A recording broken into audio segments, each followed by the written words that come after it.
Thank you. Ladies and gentlemen, the November 18th, 2025 Liquor Board hearing is now in session. There are no minutes to be pre-approved, so we're going to go directly to our counsel, Mr. Hurdle. If you will, Mr. Hurdle. Thank you, Mr. Chairman. I'm Abraham Hurdle, counsel to the board. At the beginning of every meeting, council makes a few brief announcements. First, the commissioners are part-time public servants and they have outside interests. When they know they have a conflict of interest or the appearance of a conflict of interest, they recuse themselves. They cannot possibly know who will appear from the public in any given matter, which may present a conflict of interest to them. If anybody believes that any commissioner has a conflict of interest in any matter, you have to announce that as we call the case, and the commissioner or commissioners, as the case may be, will deal with that accordingly. If not, then the commissioners will proceed with all hearings under the assumption that there is no conflict of interest. Secondly, the rules of the board provide that the chair, for the purpose of administrative and judicial economy, can have the board's counsel, myself, rule on admissibility of evidence and objections if there are counsel present and objections are made.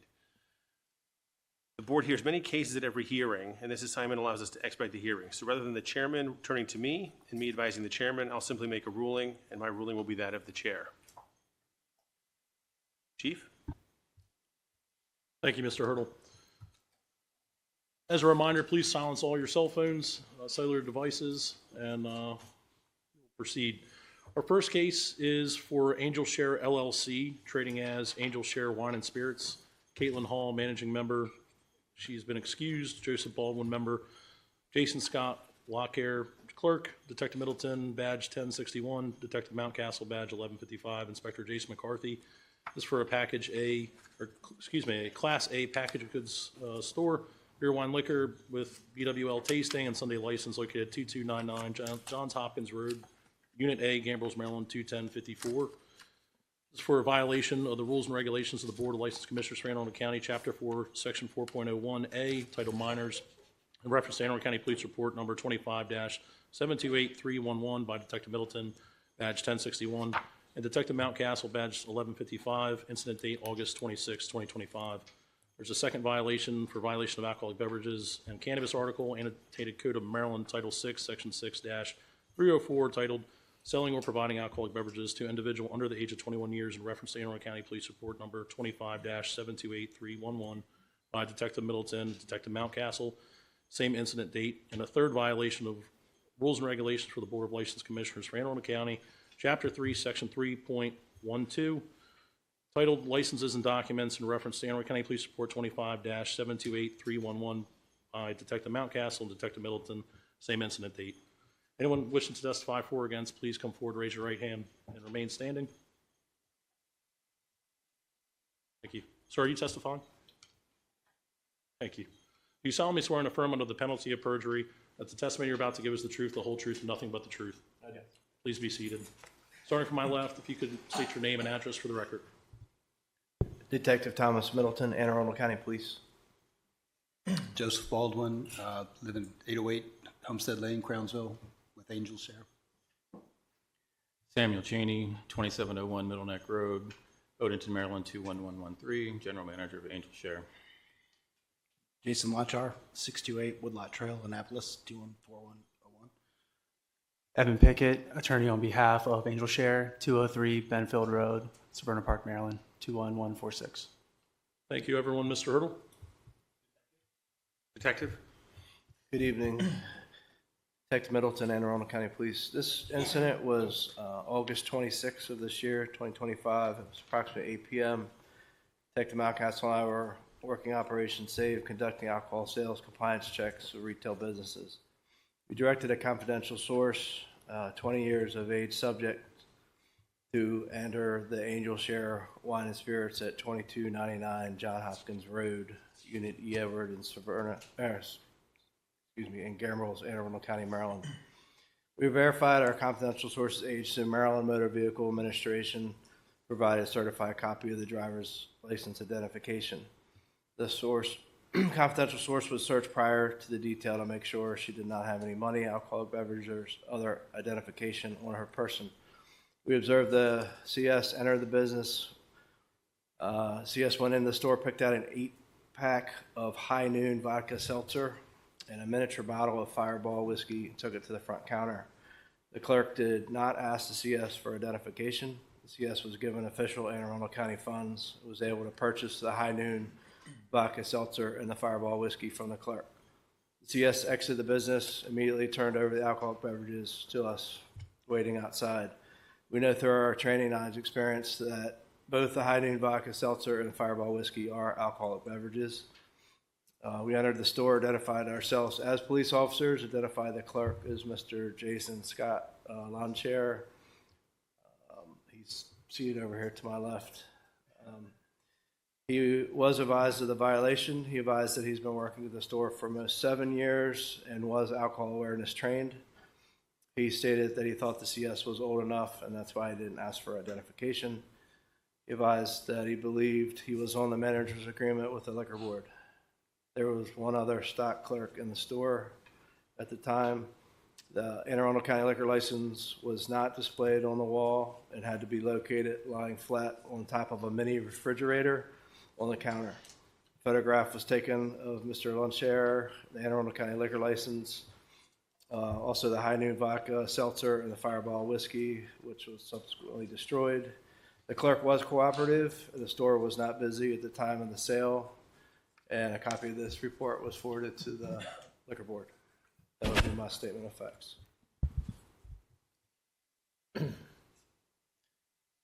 Chairman, any questions? Yes, just a couple quick ones, Corporal. You say it was cooperative but not busy at the time, Correct. and the license was not hanging or displayed. It was upside down on a It was ice laying on machine? top of like a mini fridge on the counter. Okay, so it wasn't properly displayed according to the rules and regulations.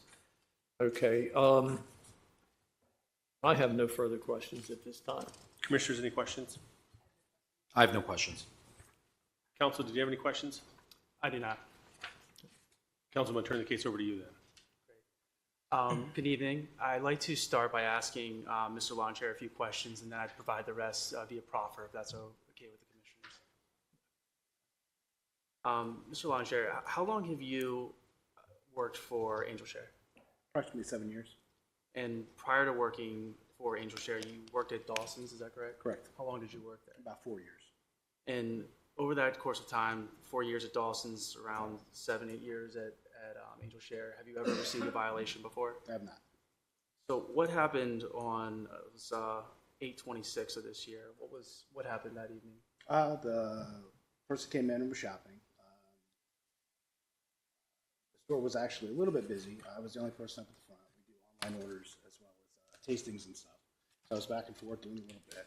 The gal was coming in and shopping. I noticed she had a Brass Ball Saloon sweatshirt on from Ocean City, Annapolis. I talked to her about it. I thought it was a little strange. Being 50 years old, I don't really know any young people that patronize Brass Balls in Ocean City. So I had a conversation with her about that. Got sidetracked back and forth and made a bad decision. Have you been sent back for alcohol awareness training? I have. since? It was completed. Thank you. Thank you. So the current system that Angel Share has now, it's Rebel, right? It's called Rebel, and they've had it for 9 years.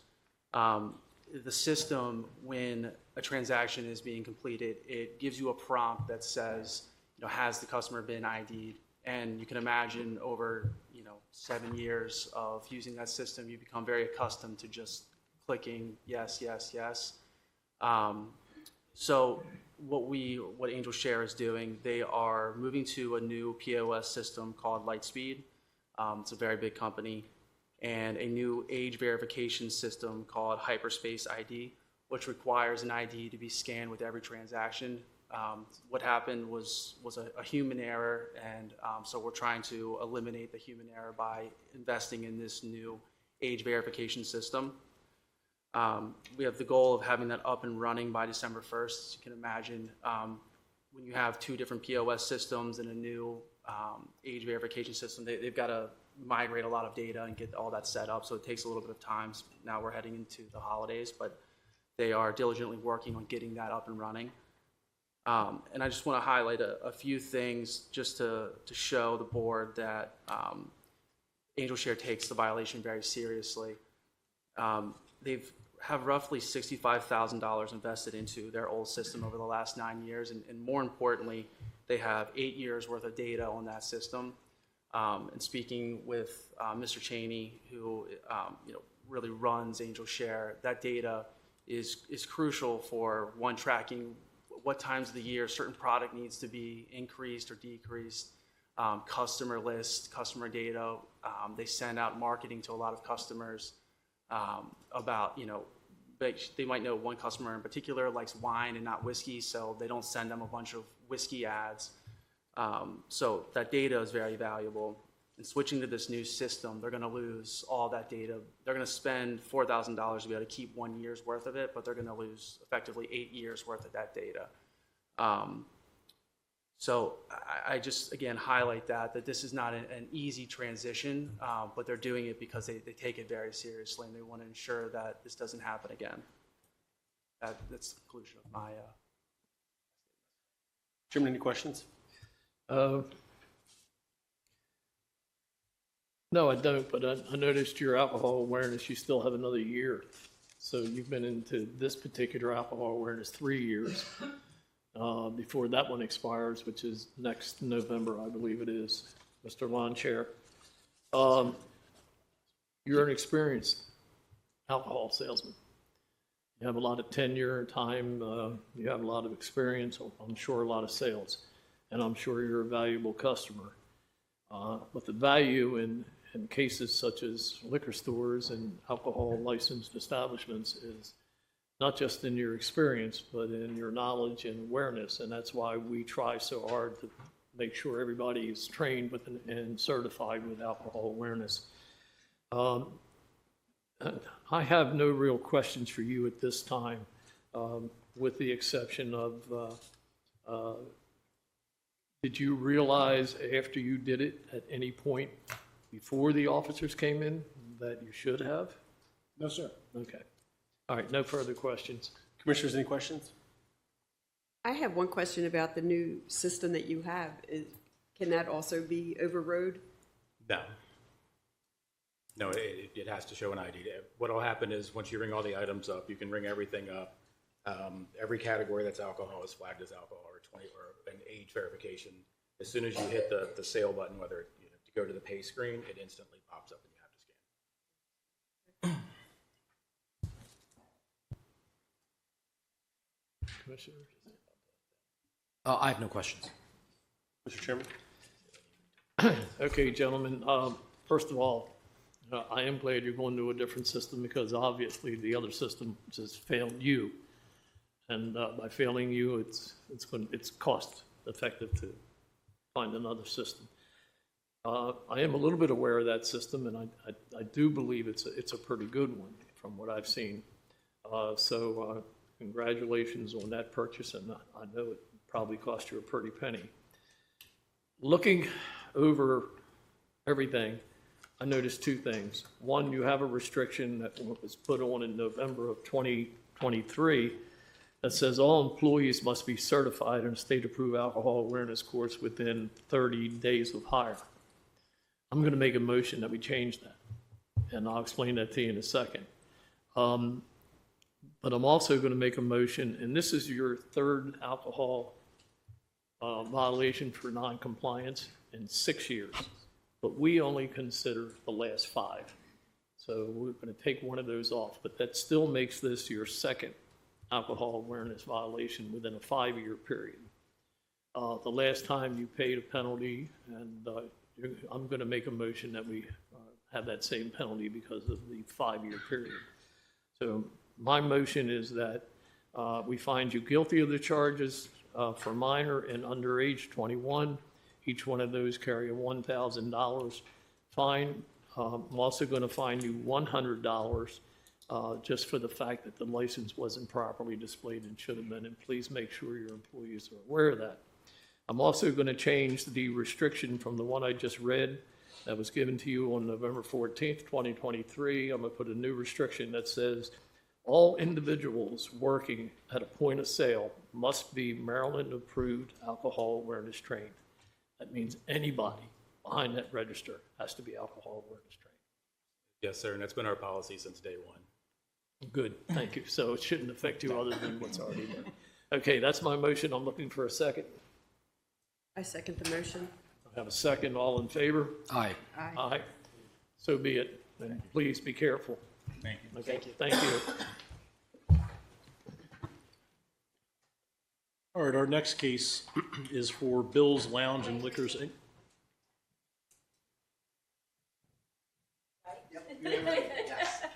Thank you. Anyone wishing to testify for or against, please come forward, remain standing, and raise your right hand.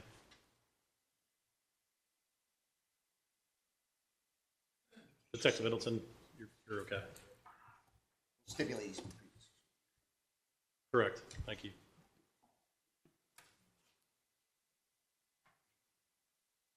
Please raise your right hand. Thank you. Do you solemnly swear and affirm under the penalty of perjury that the testimony you're about to give is the truth, the whole truth, and nothing but the truth? Thank you. Please be seated. Starting from my left, can you please state your name and address for the record? Richard Bittner, B-I-T-T-N-E-R, licensee, attorney on behalf of the licensee, William Tuning. William Tuning, The address, please. 912 Hillcrest Road, Hanover, Maryland, 21076. Thank you. Ma'am. Javita Williams, 566 Serenity Court, Odington, Maryland, 21113. Thank you. Indu Bhatia, 9311 Occoquan Overlook Drive, Lawton, Virginia. Arundel, 3016 Castley Road, Silver Spring. Good evening, Mr. Chairman, members of the board. Linda Carter, 11720 Beltsville Drive, Suite 100, Beltsville, Maryland, here on behalf of the approved applicant licensees. And we did request, and the board graciously granted our request, that Joanne Starner not be present tonight. Thank you. Joanne Starner has been excused. Mr. Hurdle? Thank you. And to enter denial most respectfully. Thank you. Good evening, Detective Middleton, Anne Arundel County Police. This incident was September 10th of this year, 2025, approximately 9 p.m. Detective Mountcastle and I were working Operation Save, conducting an alcohol sales Make a compliance motion, checks. the detective's reading, he's not testifying, I'll submit. Deny the Should be motion. testifying. We directed a confidential source, 20 years of age, subject to enter Bill's Lounge and Liquors at 1688 Annapolis Road in Anne Arundel County. This was over in the Odenton part. We verified our confidential source's age through the Maryland Motor Vehicle Administration, who provided a certified copy of the driver's license identification to verify the age. Confidential source was searched prior to the detail to make sure she did not have any money, alcoholic beverages, or identification on her person. We observed the CS enter the business. CS went into the store, picked out a six-pack of Blue Moon. Objection, basis of knowledge. Overruled. The CS went in the store, picked out a six-pack of Blue Moon White Ale, took it to the front counter. The clerk did not ask the CS for identification. CS was given official Anne Arundel County funds and was able to purchase the Blue Moon Belgian White Ale from the clerk. CS exited the business, immediately turned over the alcoholic beverage. We entered the store, identified ourselves as police officers, and identified the clerk as Sharon Donald. Date of birth is 7/17/1995. Donald was advised of the violation. He advised that he has been working in the store for a few days and was alcohol awareness trained. Donald stated that he thought the CS was old enough, and that's why he did not ask for identification. He advised that he was not on the manager's agreement with the liquor board. There was a bartender in the lounge area that advised that she was on the manager's agreement. She was identified as Miss Javita Williams. The Anne Arundel County liquor license was displayed properly on the wall. A photograph was taken of Donald, the Anne Arundel County liquor license, the Blue Moon Belgian White Ale, and was subsequently destroyed. The clerk was cooperative. The store was not busy at the time of the sale, and a copy of this report was forwarded to the Anne Arundel County Liquor Board. That would be my statement of facts. Mr. Bittner, any questions? Thank you. Detective, do you have that certification from the Motor Vehicle Administration for the CS? You didn't forward that to the board previously, is that right? Now we keep that in our file due to the confidentiality of it. Thank you for showing that to me. Now, you didn't see what transpired in the store. You were outside in the parking lot. Correct. Detective Mountcastle. Thank you. That's all the questions I have. Mr. Chairman, any questions? No, I have no questions. My apologies, Mr. Carter, any questions? No questions, Sorry. Mr. Hurdle. All right. Mr. Chairman, any questions? No? No, no questions now. Commissioners, any questions? No questions. Mr. Bittner? Thank you. Just to move for no action, judgment of acquittal, if you would.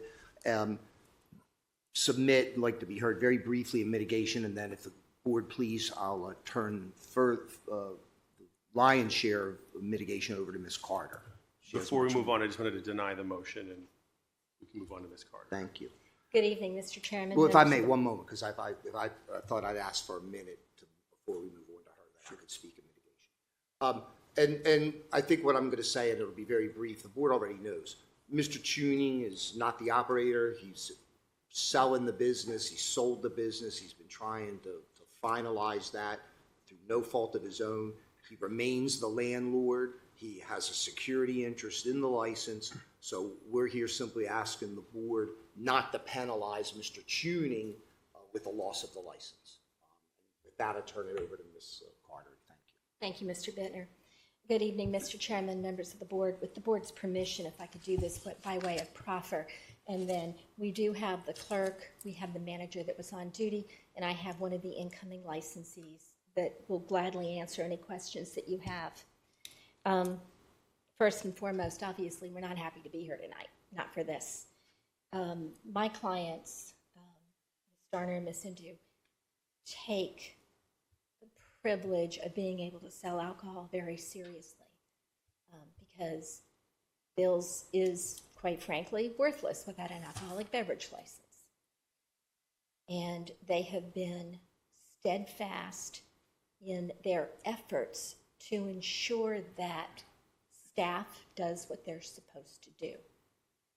Unfortunately, we've had some missteps. Now, I'm going to ask the board, if you will, please, to remember the one incident in particular, because that had to do with merchandise that was, or alcoholic beverages that were not properly purchased from a distributor. And the uncontroverted evidence that evening was that this really was alcohol that my clients had purchased for a party, and they stored it in their office. It was a bad move. More than $10,000 worth of 6 bottles, I believe, were seized, and the state's going to sell them at an auction. So my clients really got very seriously penalized for that mistake. But we did have a prior sale to a minor. So one of the very first things that my clients did was look at a new POS system, something that would be better. And they are using, it's hard for me to read, bottle POS. Now, at the time of this incident, unfortunately, you could scan it, but you could also override. That override is being taken out. The only people that will be able to override the system will be Miss Indu or Mrs. Starner. That's it. So if they're not on the premises, none of the managers are going to be able to override. The employee who made the sale, who's sitting right here behind me, isn't an employee anymore. He was dismissed almost immediately. The ironic part of this was that, Indu had literally just left. She had been there all day. She's got the two little boys that are sitting behind me are hers. And because Joanne's husband has been sick, Joanne hasn't been able to work there. So Indu has been working morning, noon, and night between her job, her motherhood job, and this. And she literally had just left within, 30 minutes or an hour. Like I started, we're not happy about being here, but I really do believe that the use of bottle POS with a scanning system that cannot be overridden by either Indu or Joanne will solve the problems. They take, every employee is out, who sells alcohol is alcohol awareness certified. They understand how important it is that their employees know the law and abide by the law. And there's no second chance here. You make a mistake and you're out. And Mr. Chairman and members of the board, quite frankly, that would be our case. As I indicated, the manager is here, and as is the cashier and Indu. So if you have any questions for any of them, please.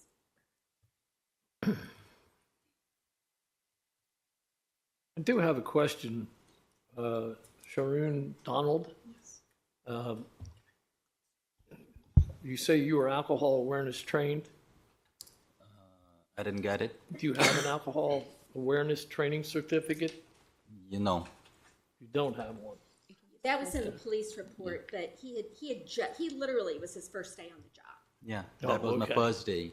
So I was. And last. Ma'am Indu was teaching me. So just literally, she just left 13 minutes ago. So I just got lazy, and that's all it happened. And just so you know, what I'm doing now is I'm putting restrictions on everything that says anybody behind that POS has to be alcohol awareness trained before they can operate that and collect money. So I'm going to change your restriction possibly to reflect that too. Mr. Tuning, you have no day-to-day involvement in the operation, as you, I think, testified to the last time.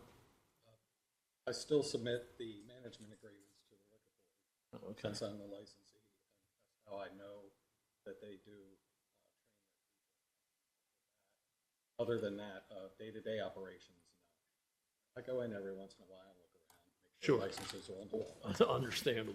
Yes, sir. Okay, I have no further questions. Commissioners, any questions? No questions from me. Okay, Mr. Bittner and Ms. Carter, you both put up a pretty good argument for your cases, but at the same time, I'm having some difficulty. As far as Mr. Tuning is concerned, this would be the third offense since April of 2024, the third time. Now, that's not you, Mr. Tuning, that's the people that are operating under your management agreement. And because of Mr. Bittner's argument, I would have seriously considered a suspension. But I know that would have hurt financially, would end up hurting you as well as the operators.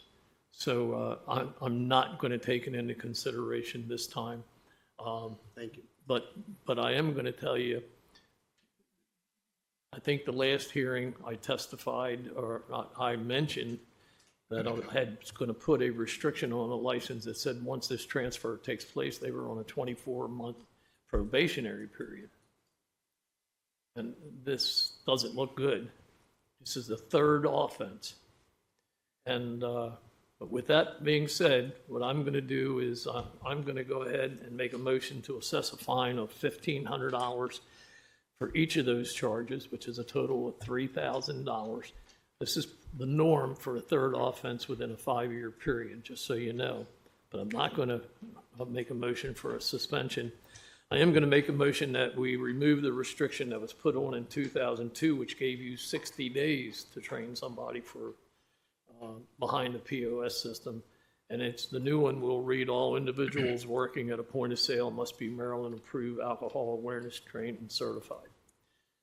Okay, that's my motion. I'm looking for a second. I second. I have a second. Looking for all in favor? Aye. Aye. So be it. So your fine is $3,000 plus administrative costs, and your restriction changes. Just please, a very, very serious warning.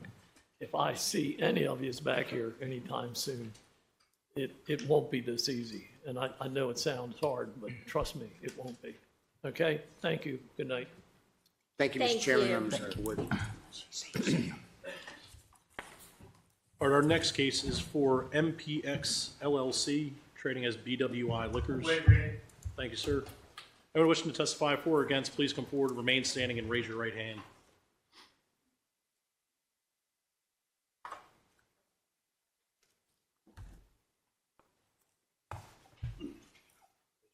Yep, please raise your right hand. Thank you. Do you solemnly, do you solemnly swear and affirm under the penalty of perjury that the testimony you're about to give is the truth, the whole truth, and nothing but the truth? I do, sir, I do. Thank you. Please be seated. Starting from my left, can you please state your name and address for the record? Detective Middleton, Anne Arundel County Police. Good evening, Brian Lyman, Lyman, on behalf of the licensees. Good evening. My name is Marquise Way, employee at BWI Liquors. Address, please, sir. Oh, address. 1160 Winterson Road, Linthicum Heights, MD, Maryland. Michael Chen, 3910 Riverwalk, Ellicott City, Maryland, 21042. Peter Chen, 3900 Blue River Court, Ellicott City. Thank you, everyone. Mr. Hurdle. Detective? Good evening. I just got a preliminary matter. Thank you to the board members for excusing licensee Mr. Coleman, who is attending to his anniversary this evening through previously scheduled plans. So thank you for the board's consideration. Detective. Good evening. This incident, Detective Middleton, Anne Arundel County Police again. This incident was October 8th, 2025. It was about 9:30 p.m. Sergeant White, Detective Malcastle and I were working Operation Save, conducting alcohol sales compliance checks of retail businesses in Anne Arundel County. We directed a confidential source, 20 years of age subject, to enter the BWI Liquors at 7502 Connolly Drive, located in Hanover, Anne Arundel County, Maryland. We verified our confidential source's age through the Maryland Motor Vehicle Administration, providing a certified copy of the driver's license identification. The confidential source was searched prior to the detail to make sure he did not have any money, alcoholic beverages, or identification on his person. We observed the confidential source enter the business. The CS went to the store, picked out 2 small bottles of Jack Daniel's whiskey, took it to the front counter. The clerk did not ask the CS for identification. The CS was given official Anne Arundel County funds, was able to purchase the Jack Daniel's whiskey from the clerk. The CS exited the business, immediately turned over the alcoholic beverages to us. We know through our training, knowledge, and experience that Jack Daniel's whiskey is an alcoholic beverage. We entered the store, identified ourselves as police officers, identified the clerk as Marquise Way, he's seated to my left. Mr. Way was advised of the violation. He advised that he's been working at the store for 3 months and was not alcohol awareness trained. He advised that he was not on the manager's agreement with the liquor board. There was not a manager or any other employees in the store. Mr. Way advised that the manager had a family emergency and left the store. The Anne Arundel County liquor license was displayed properly on the wall. The photograph was taken of that, Mr. Way, and the Jack Daniel's whiskey, which was subsequently destroyed. The clerk was cooperative. The store was not busy at the time of the sale, and a copy of this was forwarded to the Anne Arundel County Liquor Board. That would be my statement of facts. Mr. Lyman, any questions? Did you observe Mr. Way serve the confidential source? No. Okay. And do you have proof of the confidential source's age? Yeah, right here.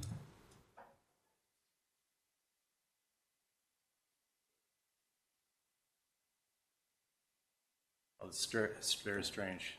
This gentleman is 1 day older than my eldest child. So. Sorry. I was distracted. I'm sorry, your point. There's a picture. Page 2. There's a picture on there somewhere.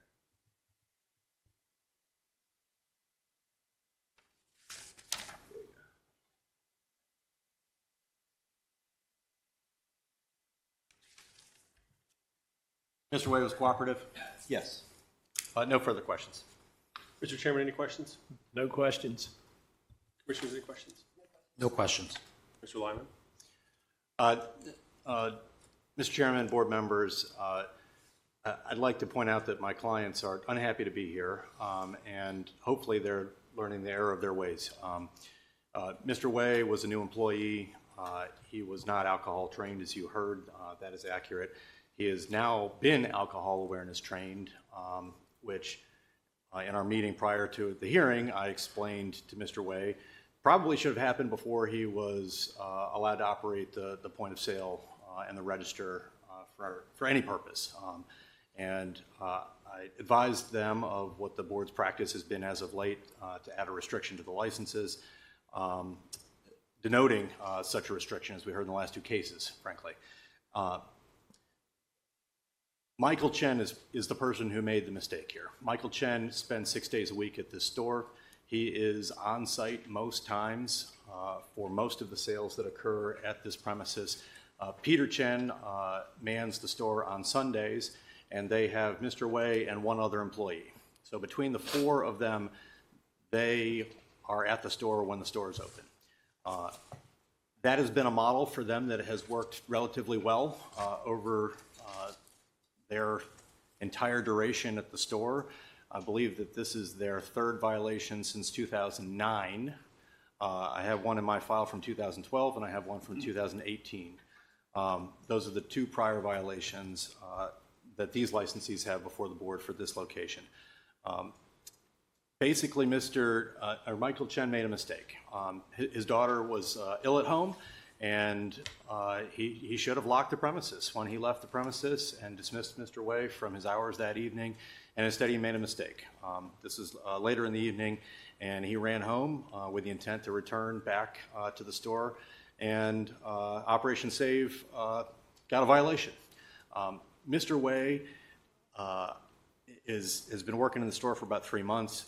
He explained to me on the way over that he was about 4 years graduated from high school at Chesapeake Science Point, and he's still trying to figure out what he wants to do with his life.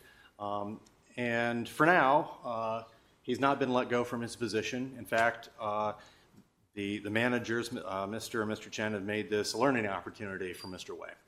They've trained him up, they've submitted a management agreement to the board, and believe that Mr. Wei is a conscientious and diligent employee, and that he's worth investing in both time and money. And so Mr. Wei certainly understands the mistake that he made. If anything, I think he was being a little too friendly and over-solicitous to a customer. He described to me the conversation he had with a confidential source about choosing the size of the two bottles. He tried to suggest to him that he would save a little money if he bought a larger size, but the source only had so much money with him. So he ended up selling these two bottles of Jack Daniels rather than a larger size. Mr. Chen, as I've also explained to both Mr. Chen's, both Peter and Michael, needed to have the management agreement appropriately in place with the board. And frankly, over the years, they haven't had that required because they haven't had a circumstance where either of the licensees was actually out of the business on a regular basis or planned to be out of the business on a regular basis. Nevertheless, they acknowledge the seriousness of the error here. Mr. Wei certainly understands the problem with his conduct in this activity, and I just turned it over to either the licensees or Mr. Wei to say anything further. It was a mistake. Their policy is to card anybody who looks like they're under 30 years of age, and Mr. Wei is well acquainted with that policy now, as opposed to when he was just 3 months in about a month ago, but before his alcohol awareness training and before he was asked to take on a larger role and responsibility potentially, and also act as a security blanket so that this exact sort of issue, if one of the licensees has to leave the store, that the store can remain open and available to serve as a public accommodation. Thank you. Anything else? Mr. Chen, Mr. Wei? Yes, I would like to say that I understand that this is a very serious offense. I've worked towards learning from this mistake. I would close with Mike and Peter anytime that I've gotten the chance to, so that way I can also have the learning experience, shadow them, so this mistake doesn't happen again. And I understand the gravity of the situation, and this situation should not happen again. Very well said, thank you. Chairman, any questions? Mr. Wei, was it your daughter that was sick that evening? So was mine. Oh, I'm sorry, I apologize, I got confused. Hopefully she's doing better. She's fine. Good. I have no questions for anybody at this time. I understand the situation. Commissioners, any questions? Just out of curiosity, are there any plans to maybe upgrade the POS system to prevent future human error? I mean, typically, I guess a lot of time we rely too much on technology. I think it's a lot of times we need a common sense. You know, I mean, just, you know, I guess we get a habit, we just scan a ID. Sometimes we might have a habit of not even look at the person, just scan it. It's like now with the credit card, for example. You got that scan and go. Most people don't even look at the credit card anymore. Right? They just tap it and go. So my thing is, you know, just use your common sense and just look at the person's age. You're not familiar. Most of the time we get all pretty much regular customers, so we understand. About somebody new, when I'm there, usually Sunday, I do diligently actually check for their ID because I mean these days you never know. I mean the person I looked at it. I mean one of the reasons he told me, Mr. Wade told me is that he got receding hairline. He looked older now, but you can't assume that's the case, right? So I resemble that remark. Oh. So my thing is we got we've been so luckily I've been enforcing my brother, we're trying to do our best not to I mean technology is nice, but sometimes you got to use some basic common sense, look at the person, see what their demeanor and stuff like that. So I just I'm in IT field, so for me to say that that's my other part-time job, I'm doing IT stuff. So I think for our practice so far, I think we've been pretty successful as keeping anybody underage from coming in. I mean, just last week, I have somebody who actually from, I guess, trying to buy some tobacco, who trying to come in, and they told me, I have a digital ID. I mean, I have a picture of my ID on my phone. Can I use it? I said, no, I want to see that physical ID. I can't let you just show me the digital one. So stuff like that, I think is, you have to be more, due diligent about who's coming into your store for your safety wise, as well as for, public safety as well. Okay, thank you.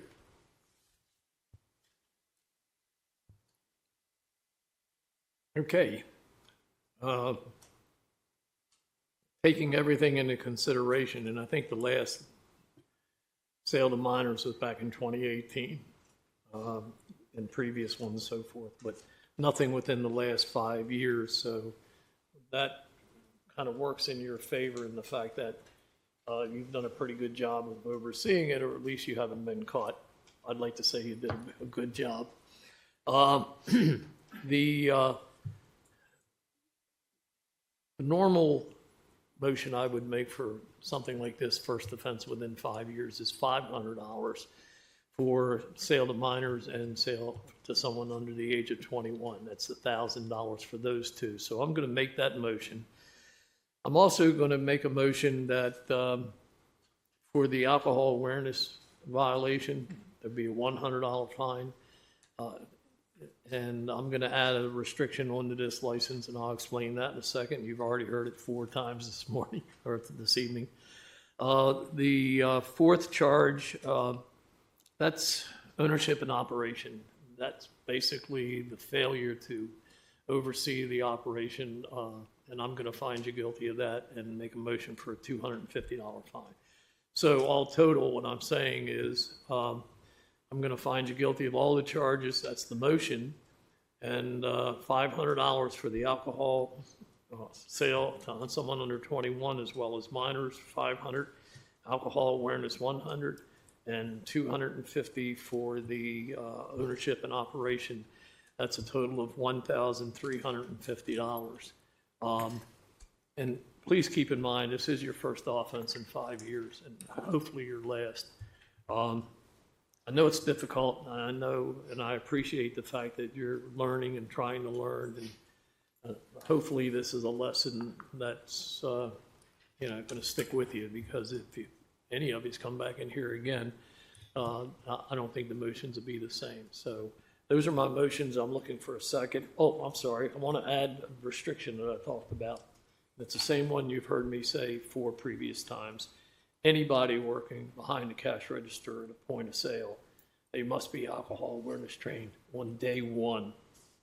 So therefore, if you have somebody who's behind the register, they have to be alcohol awareness trained. Now, we're going to make that easier for you. Excuse me. The liquor board is about to start a new program. We're hoping within 60 days, I guess, would be a rough time period, where we're going to offer free alcohol awareness training. Free, I said. That's right, save you some money. To anybody who wants to have one of their employees trained. And that's why with that and this restriction that I'm putting on, that, we're going to insist that everybody behind that register, right, be alcohol awareness trained. So the restriction is all individuals working at the point of sale must be Maryland approved alcohol awareness certified. That and fines, those are my motions. Looking for a second. I second the motion. I have a second. Looking, all in favor? Aye. Aye. Aye. So be it. Thank you. Thank Please you. be careful in the future. All right, our next case is for Pramuk Investors LLC, trading as Cheers Liquors. Pranav Rao, managing member, Nina Patel, member, has been excused. Anil Kumar Gudkonda, employee, Detective Mountcastle, badge 1155, Detective Middleton, badge 1061. Inspector Jim Kuriazoglu, this is for a Class A package goods, BWL, with BWL tasting and Sunday license located 2940 Mountain Road, Pasadena, Maryland, 21122. No restrictions on the license currently. We have first violation for rules and regulations of the Board of License Commissioners for Anne Arundel County, Section 4. Do gentlemen waive reading? Do you waive the reading of the violations? No. Yeah.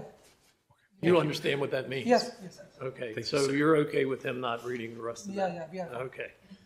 Thank you. Anyone wishing to testify for or against, please come forward, remain standing, and raise your right hand.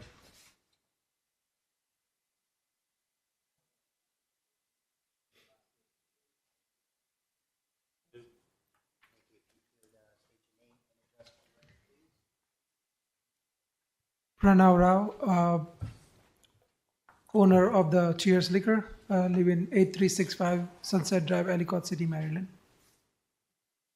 Anil Kumar Gutikana, 52 Nightline, Pasadena, Maryland.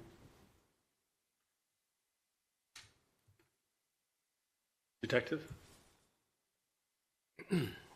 Detective Middleton, Anne Arundel County Police. This incident was September 3rd, 2025, approximately 8:40 p.m. Detective Mountcastle and I were working Operation Save, conducting alcohol sales compliance checks of retail businesses. We directed a confidential source, 20 years of age subject, to enter Cheers Liquors at 2940 Mountain Road, located in Pasadena, Anne Arundel County, Maryland. We verified our confidential source's age through Maryland Motor Vehicle Administration and provided a certified copy of the driver's license identification. Confidential source was searched prior to the detail to make sure she did not have any money, alcoholic beverages, or identification on her person. We observed the confidential source enter the business. CS went into the store, picked out a six-pack of Blue Moon Belgian White Ale and 2 mini bottles of Fireball Cinnamon Whiskey. The CS took them to the front counter. The CS was given official Anne Arundel County funds, was able to purchase the Blue Moon Belgian White Ale and the 2 mini bottles of Fireball Cinnamon Whiskey from the clerk. The CS exited the business, immediately turned over the alcoholic beverages to us. We know through our training, knowledge, experience that Blue Moon Belgian White Ale and Fireball Cinnamon Whiskey are alcoholic beverages. We entered the store, identified ourselves as police officers, and advised the clerk of the violation. I asked the clerk for identification. The clerk advised that he did not work at the store and was closing down for his uncle. I asked the clerk again for identification. He stated that his uncle had taken his car and his wallet was inside the vehicle. I asked him to write down his first, middle, and last name, date of birth, and phone number on a piece of paper. He advised his name was Anil Kumar, date of birth of 1/1/1990. I asked him again if this was his full name, and he replied yes. We searched the entire store for the Anne Arundel County liquor license, could not locate it hanging anywhere in the store. Several other customers entered the store, and the clerk rung up several sales of alcoholic beverages. 2 of the customers interacted with the clerk and were talking about being in the store on other days or obviously familiar with the clerk. I questioned Anil reference to knowing customers, and then he admitted to have been working in the store for a couple of weeks, is what he said, on and off, but claimed he was not an employee. There were no other managers or employees in the store. I asked the clerk if he had any alcohol awareness training or if knew who was on the manager's agreement for the store. He advised no. At this point, I made a phone call to the Anne Arundel County Chief Liquor Inspector, Dwayne Gottschalk, and advised him of the situation. He advised that if there were no employees in the store and no alcohol could be sold from the establishment. I advised Anil that it was recommended to close the store unless his uncle was coming back. Anil stated, I was closing the store anyways. So Detective Malkouse and I exited the store and observed a vehicle parked right upside along the building. We were able to run the tag. It was a white Toyota Prius with New Jersey tag, A53VAN. Investigation revealed that the vehicle belonged to the clerk under the name Anil Kumar Gutkanda with a date of birth of 1/1/1990. I then confronted Mr. Gutkanda about not providing his real name. He advised that he was scared. He then retrieved his wallet out of the vehicle and provided a New Jersey driver's license with the proper name. Checked through police teletype, verified that he did not have any outstanding warrants and had a valid driver's license in New Jersey. Took a photograph of the clerk, the Blue Moon Belgian White Ale, the Fireball Cinnamon Whiskey, which was subsequently destroyed. The clerk was not cooperative, and the store was not busy at the time of the sale. And I will note on my police report, if you go to page 10, there's a piece of paper where I had him write his full name, and it's where he only wrote Anil Kumar. So he, several times tried to evade identification. And that would be my statement of facts. And I have an additional report to read into the record as well related to this incident. On Wednesday, September 3rd, 2025, at approximately 2100 hours, I received a call from Corporal Middleton with the Arundel County Police Department Save Unit. Corporal Middleton advised me that he was at Cheers Liquors in Pasadena, Maryland, conducting an underage alcohol compliance check where a confidential source was sold alcoholic beverages. Once he made entry into the store, the clerk who made the sale informed him that he was not an employee of the business and said he was helping out a friend. Corporal Middleton also advised at the time of their compliance check the clerk was the sole person operating the store. Due to this information I received from Corporal Middleton, I requested the business to be closed at the conclusion of the investigation for the rest of the night. Corporal Middleton stated he would relate the information to the clerk, provided me with a picture of the clerk's identification card, and we finished our conversation without further incident. On Thursday, September 4th, 2025, at approximately 12:45 hours, I responded to Cheers Liquors in Pasadena, Maryland, and spoke with Board-Approved Manager Mr. Nikunj Patel. During our conversation, I requested to see all employee records pursuant to Arundel County Board of License Commissioners Rule 3.03, Section B, titled Records. Patel was unaware of the location of any such records and stated he would call licensee Mr. Ralph Pernev. Pernev related that he did not have any such records as well and was unaware that he was supposed to have them for his employees. I explained the rule to him, provided the specific language of what was required to be on premises. During our conversation, I also explained the purpose for my inspection of employee records. Pernev stated he was aware of the underage compliance check failure the previous night and did confirm the person operating the store at the time of the incident was not an employee of the business. He informed me that an employee of the business was out on medical leave and the clerk working last night had been filling in to help out for the past 2 to 3 days. I informed Pernev that it was unlawful for someone not employed by a licensed establishment to conduct sales of alcoholic beverages while underscoring its importance with the recent compliance check result. Pernev said he understood the concern and would ensure it does not happen again. Pernev was forthcoming and cooperative during my investigation. I left the establishment without further incident. All events occurred in Arundel County, Maryland. Thank you. Did the licensee have any questions for the detective or the chief inspector? No, there is no questions. Chairman, any questions? I have a question to the chief. You said when you returned the next day and you spoke to the board-approved manager, he was cooperative and answered all your questions that you put to him? Yes, sir. The board-approved manager was very cooperative, as was the licensee. Okay, very good. So That's I'm just, important. I'm just gonna say one thing. He's working Sir? the bar. Your turn will be in a moment. Oh, sorry. Yeah, that's all right. We'll give it to you. We'll give you a chance. Okay, no, I have no further questions then. I'm fine. Commissioners? Commissioners, any questions? I have no questions. Sir, your turn. So Anil Kumar used to work in a bar before, so he was alcohol awareness. So when I hired him, he was alcohol awareness, and that's why I hired him.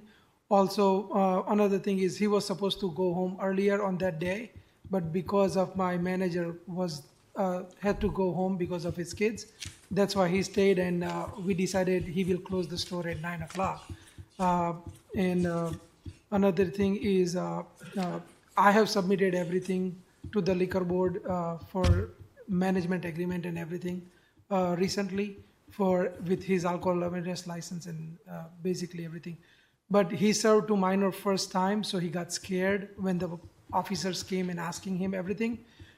He had his license in the car and he said, "It's in the car, I will show." But basically, he also told the officer that he can show his license on the phone. Basically, that's what he said. So he was trying to cooperate, but he got scared and he served to the minor first time. He did not know what's going on, basically. And that's why he was not able to give the straight answer. Okay. Did you say that he tried to show the officer his license on the phone? He did say that he has ID on his phone. Did he show it to the officer? No, he did not. Officer Middleton, do you remember that? No, he could not provide any identification. He said that his wallet was in the car and his uncle had Uncle left had the with the car, car. right. But And the that's whole what I time, the heard. car was parked outside the establishment. Okay. I have no further questions. Commissioners, any questions? Just to clarify, I'm confused. So you're saying that the clerk was scared to show his ID and therefore lied that it was in the car, but at the same time was willing to show it on his phone? Mhm. Is that how was that your testimony? That's what he told me, that he was ready to show it on his phone. Okay, and maybe can you answer that question?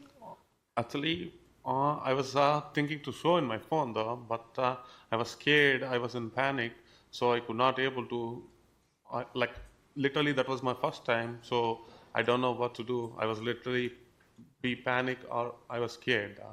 That's the reason. But did you offer to show a picture of your ID to the inspector?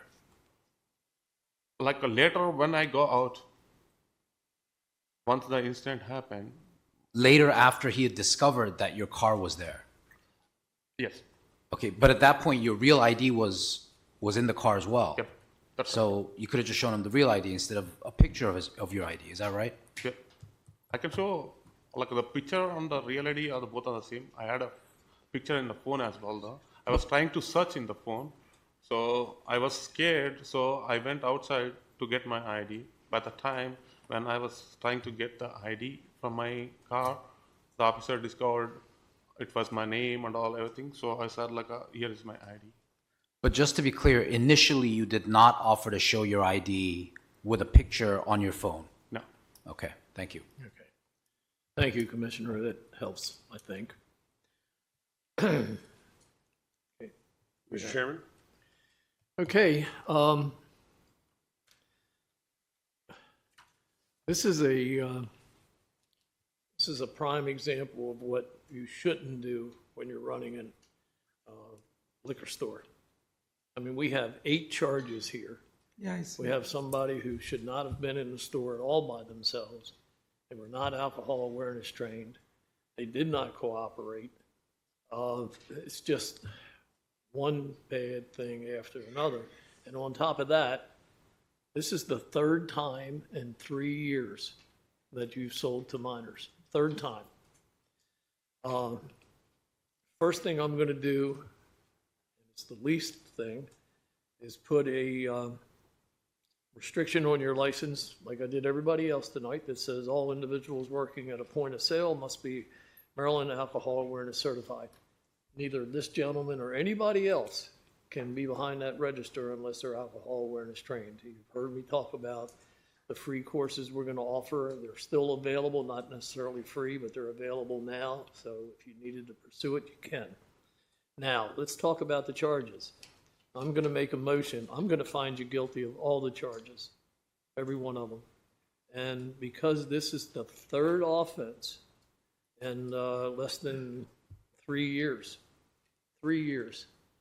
I'm going to make a motion for the following fines.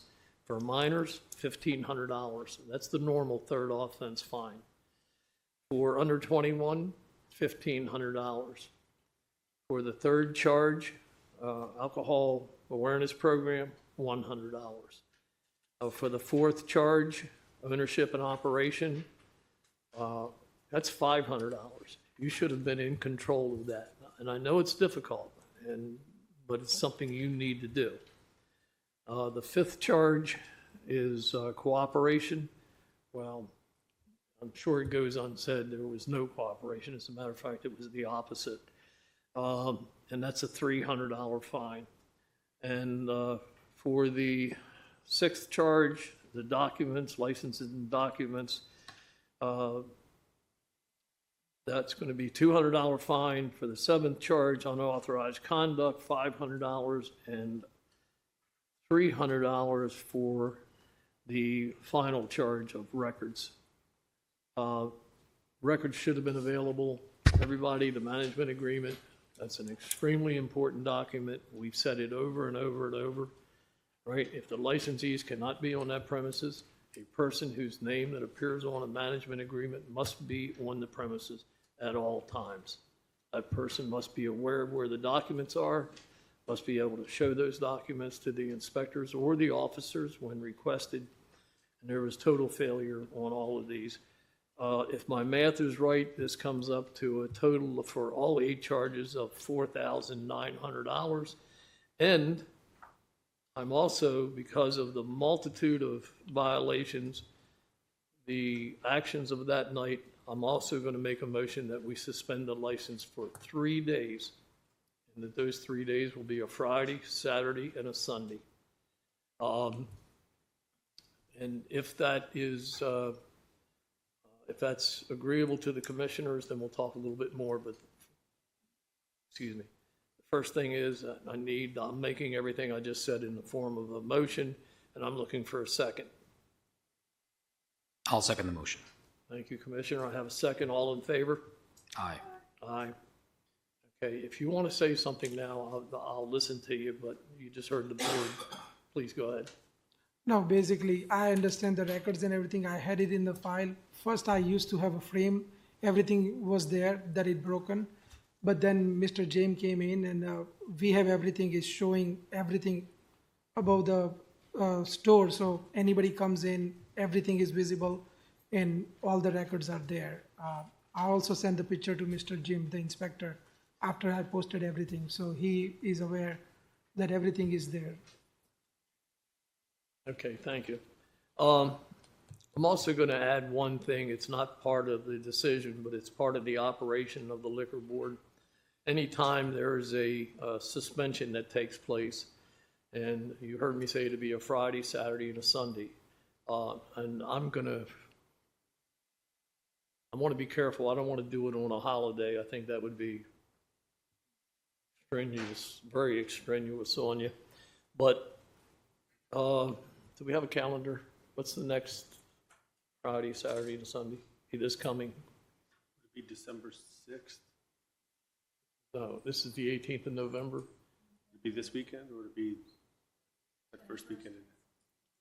I can't hear you, I'm sorry. 21st, 22nd, and 23rd of November. That's Yeah. the weekend before Thanksgiving. That's the weekend before Thanksgiving, which is the Thursday. I'm going to make it the weekend after Thanksgiving instead of the weekend before Thanksgiving. I'm sure your sales will probably spike for Thanksgiving holidays. So I'm not going to do that to you, but the following weekend, 28th. All right. The weekend of December 5th, 6th, and 7th, you will be closed. And you will put one of these signs, which the liquor board will supply you, for each and every one of your doors, whether it's glass front or metal. And the sign, basically, I'll read it to you very quickly. It says, suspended.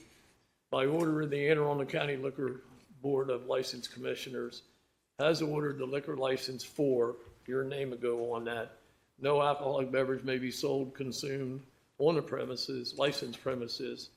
And it goes on to go further, and it says the license was found guilty of violating the annotated code of the state of Maryland.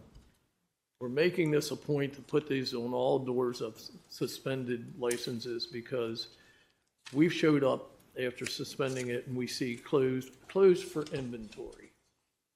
Gone away for the weekend, we'll be back soon, various things. That's not what this is about. I hate to say it, but this is a punishment. And for that, I think the public has a right to know, because then they can choose whether they want to continue to, visit your business or not. But at least they'll be aware of it. So along with the order, these signs will be made up. They'll be available to you to pick up at no cost at the office. And if the administration would just make sure we have a door count. I know you have a metal door on the right side. No, we only have one door. It's in the front. The other No, doors are not. You have a metal door on the right-hand side as well. None of them is in operation. But that's okay, it's still a door. Okay. You take deliveries there, don't you? No, nothing. Oh, Everything okay. from the front door only. How about the door on the left side of the building? Nothing. I used to be the inspector. Yeah, so I that's know. what I'm aware of. I remember. But so all the doors, none of them is operational. Everything, the front door is where the customers and delivery comes in. And we have a back door that we only use to take out trash. and Okay, everything else. well, I want one of these on the back door, and I want them on the front door. No problem. All right? Yep. Okay. Gentlemen, that's the decision of the board. I know it sounds harsh, but it shouldn't be. And hopefully, we won't see you in here again, because usually the next step after suspension is possibly a revocation or a larger suspension. So that's the order of the board. Thank you. Thank you. Good night. All right, our next case is for Goska's Inc., trading as Goska's Liquors. Kevin Sosnowski, President Treasurer, Michael Sosnowski, Vice President Secretary has been excused, James Witt, Clerk, Detective Middleton, Badge 1061, Detective Mountcastle, Badge 1155, Inspector Megan Harlow is a Class A packaged goods BWL with BW Tasting and Sunday license located at 501 Leland Drive, Severna Park, Maryland 21146. No restrictions currently. It's for a violation of rules and regulations of Board of License Commissioners for Anne Arundel County, Chapter 4, Section 4.01A, titled Minors, reference to the Anne Arundel County Police Report Number 25-719715 by Detective Middleton and Detective Mountcastle. Incident dated June 16th of 2025. There's a second violation for alcoholic beverages and cannabis article, Annotated Code of Maryland, Title 6, Section 6-304, titled Selling or Providing Alcoholic Beverages to Individual Under the Age of 21 Years, in reference to Anne Arundel County Police Report Number 25-719715 by Detective Middleton, Detective Mountcastle, same incident date. Anyone wishing to testify for or against, please come forward and remain standing. Raise your right hand. Thank you. You solemnly swear and affirm under the penalty of perjury that the testimony you're about to give is the truth, the whole truth, and nothing but the truth. Please be seated. Starting from my left, can you please state your name and address for the record? Detective Middleton, Anne Arundel County Police. Kevin Sosnowski, 1555 Ashcroft Lane, Arnold, Maryland. James Witt, 844 Cottonwood Drive, Severna Park, Maryland, 21146. Thank you, gentlemen. Mr. Erdl? Detective? Good evening. This incident was, Detective Middleton, Anne Arundel County Police. This incident was June 16th of 2025. It's approximately 6:49 p.m. Detective Mountcastle, hour working Operation Save, conducting alcohol sales compliance checks, retail businesses. We directed a confidential source, 20 years of age subject, to enter the Goska Liquors at 501 Leland Drive in Severna Park, Anne Arundel County, Maryland. Our CS was verified through Maryland and VA records. I do have a certified copy for age. And as part of Operation Save, he was searched prior to the detail for any money identification or alcohol. We observed the confidential source enter the business. The CS went to the store, picked out a six-pack of Miller High Life beer, took it to the front counter. The clerk did not ask the CS for identification. CS was given official Anne Arundel County funds, was able to purchase the Miller High Life beer from the clerk. CS exited the business, immediately turned over the alcoholic beverages to us. We know through our training, knowledge, experience that Miller High Life beer is an alcoholic beverage. I entered the store, identified myself As a police officer, identified the clerk as James Witt. Mr. Witt was advised of the violation. He advised that he had been working at the store for approximately 2 years and was alcohol awareness trained. The manager was in the back of the store at the time of the sale, and that was identified as Mr. Kevin Sosnowski. And a photograph was taken of Witt and Anne Arundel County liquor license. A photograph was taken of the Miller High Life beer, which was subsequently destroyed. The clerk was very cooperative. The store was not busy. And a copy of this report was forwarded to the Anne Arundel County Liquor Board. Gentlemen, do you have any questions of the detective? None. Mr. Chairman, any questions? No questions. Any questions? Commissioners? No questions. So do you have anything to add? Other than the fact of I've been president owner of Goss's Liquors since 1995. This is our first violation, which is 30 years that we've been in front of the board here. Again, we take it very seriously. Something that I guess in sports they say a loss is a good thing, which I don't like losses, but you do learn from them. And, we have diligently gone forward and make a point to, check everyone that we feel is under the age of 30. Now we've stepped it up to, beyond that, which is probably 40. So, we've been a good steward of the business of the liquor industry. And, well, actually our business will be celebrating its 95th year this year and, hopefully 100 coming up. So that's all I've got to add. Chairman, any questions? No, but I think you had a violation back in 2011. It was, but it was dropped. It was dropped? Yes. Oh, okay. Good to know, because I was very, very happy with what I was looking at anyway, even with that. Yeah. Compared to what you just heard. Commissioners, any questions? No questions. Is there anything else you'd like to say before we make a determination? Can Mr. Witt add anything? Yes, that's fine. Go ahead. Yeah, I just want to apologize to the board first and foremost. I take a lot of pride in everything that I do. I've worked in liquor for about 11 years now. I've never had a previous violation, and I've just been kicking myself for the last 6 months. I just want to apologize. I understand the severity, and I really do take pride in what I do, and it was definitely a big learning moment for me, and it's really helped me going forward here at work. Definitely been more vigilant, and yeah. Okay, thank you. And you're right, you should take pride. I think everybody should take pride in what they do as long as they're doing the right thing. Okay, with that being said, I'm going to make a motion to find you guilty of the charges. But at the same time, because it's your first offense, I'm going to make it the minimum, which is $500 for each of the two charges, a total of $1,000. And I'm also going to put that same restriction on that I have, you heard, all night long. I want anybody and everybody behind that register to be alcohol awareness trained. We're going to do what we can do to help you get that way. So the restriction for all individuals working at a point of sale must be Maryland approved alcohol awareness certified, and a total of $1,000 plus charge. Administrative fees, looking for a second. I second the motion. All right, all in favor? Aye. Aye. Okay, good night. Thank you, gentlemen. All right, Appreciate thank you it. for your time. Please be Thank you. careful. All right, our next case is for Ellie's Place LLC. All right, I'm going to, if I can have your attention for a second, in this particular case, I'm going to recuse myself, so I'm going to step down. I will not be involved in this case due to a relationship with the defendants in this case. I'm going to ask Commissioner Snoops if she would step in as chair. So if you would, Commissioner, it's all yours.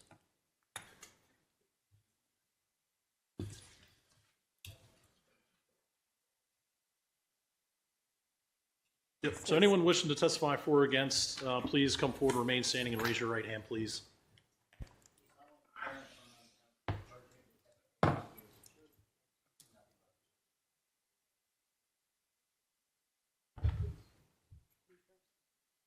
My name is Ellie Acton. My address is 366 White Cedar Lane, Severna Park, Maryland.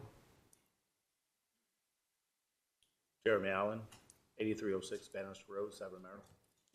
Good evening, Madam Chair, members of the board. For the record, my name is Linda Carter, 11720 Beltsville Drive, Suite 100, Beltsville, Maryland, and I'm here tonight on behalf of Ellie Acton Harris. I'm Chief Inspector Dwayne Gottschalk with the Anne Arundel County Liquor Board. Chief, I'm going to turn it over to you. Thank you. Mr. Arundel, prior to my statement of facts, I'd like to make a motion that my report and all the attached exhibits, which have also been provided to the licensee and the licensee's counsel, be moved into the evidence, become a part of the record. Granted. Thank you. On Monday, October 20th, 2025, at approximately 11:45 hours, I went to Ellie's Place located at 8421 Veterans Highway, Millersville, Maryland, 21108, in reference to a follow-up inspection. During my most recent visit on August 20th of 2025, it was determined based on the information received, the liquor licensee had vacated the property and direction was given to retrieve the license pursuant to Anne Arundel County Board of License Commissioners Rule and Regulations, Section 2.15. During this visit, I also noticed extensive alterations occurring on the property. The building appeared to be completely empty, with items such as a bar stools, tables, chairs, and other miscellaneous items associated with the operation of a restaurant missing on the premises. After the license was retrieved, I was later notified that a writ of mandamus was ordered in circuit court that required the liquor board to revive the license and treat it as active. With this new information, it was determined that a follow-up inspection would be needed to address ongoing compliance issues with the establishment. Upon arrival from my follow-up investigation on October 20th of 2025, I noticed that the establishment signage had all been changed to Elephant in the Room. The establishment was closed at the time of my visit, so I walked over to the building owner's office located behind the structure and requested access for an inspection. They advised me they would be contacting the new tenant who would be able to assist me with my request, and at approximately 12:30 hours that same day, I met with Mr. Jeremy Allen at the establishment, who advised me he was the new tenant and future operator of Elephant in the Room. Mr. Allen provided me access to the structure, and as I walked around, I observed work being performed to the bar area as well as a different floor plan configuration that I do not recall being consistent with my previous visits to the establishment. Allen explained the bar was removed prior to his arrival by the previous tenant, and he was replacing it in kind with a new version of the same dimensions. I advised Allen that performing alterations and changing the establishment's trade name without first notifying and requesting approval from the liquor board was a violation. Allen understood the issue and explained his position. I completed my inspections and left the establishment without further incident.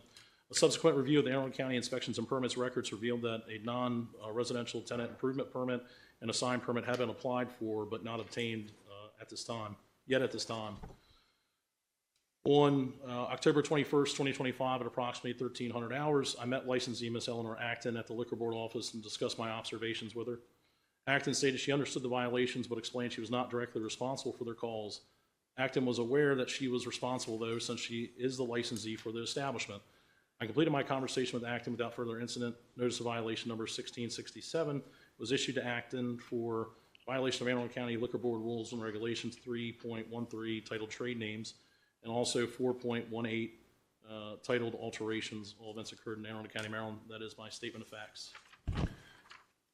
Madam Chairman, did you have any questions? Commissioner, any questions? I have no questions. Ms. Carter, did you have any questions? I have no questions, thank you. Did you have any testimony, Ms. Carter? If we could proceed by way of proffer, please. Please. As I indicated earlier, I'm just here on behalf of Ellie Acton, who was the tenant at that location and entered into what she believed was the appropriate management agreement with the landlord for the property. Unfortunately, for all parties involved, there were no attorneys involved. And Ellie certainly thought that the management agreement that she entered into was sufficient to allow the incoming tenant to do whatever was needed while their transfer application was pending. What we didn't know until subsequently was the transfer application did not get filed quite as expeditiously as we thought it was going to be filed. And my understanding is that since she left, the business has been closed. There may have been one night in which it was open. I don't have direct knowledge of that, but I have reason to believe it was open for one night. But the business is closed. It's not operational. And we would respectfully request that the board take into account the fact that Ellie has really been a good licensee in this county. She's very much hoping to come back before the board at a new location and open up a new Ellie's Place once this license is transferred out of her name. I understand that the gentleman sitting to my right has in fact filed an application with this board that I believe is scheduled for your January hearing, perhaps? I don't believe it's been scheduled yet. but Okay, it's okay, I pending. apologize. I thought it was scheduled for January. And, you know, until and unless the appropriate, we're in the process of negotiating an agreement, which would allow Jeremy to open the establishment as a manager on behalf of the existing licensee. We know that that has to be approved by the board before he can do that. And we would respectfully request that you all take into account her good past history and not hold this against her. Thank you. Commissioner Phelps, do you have any questions? Just to confirm that all the work that was done, you had no knowledge of? No. And Mr. Allen was the one doing the work? Okay. I never knew about it. Commissioner, any questions? Just for my clarity, what is the relationship between the incoming licensee and the landlord, the building owner? He has, I believe you have a lease with the landlord. But the management agreement currently as it sits, the management agreement that was in place at the time of the violation was with the building owner. That's correct, Mr. And so that's been voided and now it's a management agreement between, That has not been voided yet. We're in the process of working through all of that. And yes, for Mr. Allen to operate, he needs to have the management agreement that the board recognizes and not the agreement that was prepared between Ellie and Mr. Wagner. but the existing management agreement between Ellie and Mr. Wagner will be replaced by a new management agreement between Ellie and the new I believe new so. licensee. I Okay, think got that's it. accurate, Mr. Simon. Thank you. Those are all my questions. Well, Chairwoman Snoops, any questions? Decision? no. For tonight, we just have to deal with the two violations at hand. Ms. Acton, you were the license holder, so you are responsible for what got done under that. I do take into account, obviously, your good reputation and good performance. So I would say for the alterations violation, do a fine of $100, and for the trade name violation. How much for the trade name violation? So $100 for each. $100, so $200 total. Is there a second? I'll second. All in favor? Aye. Aye. Thank you so much.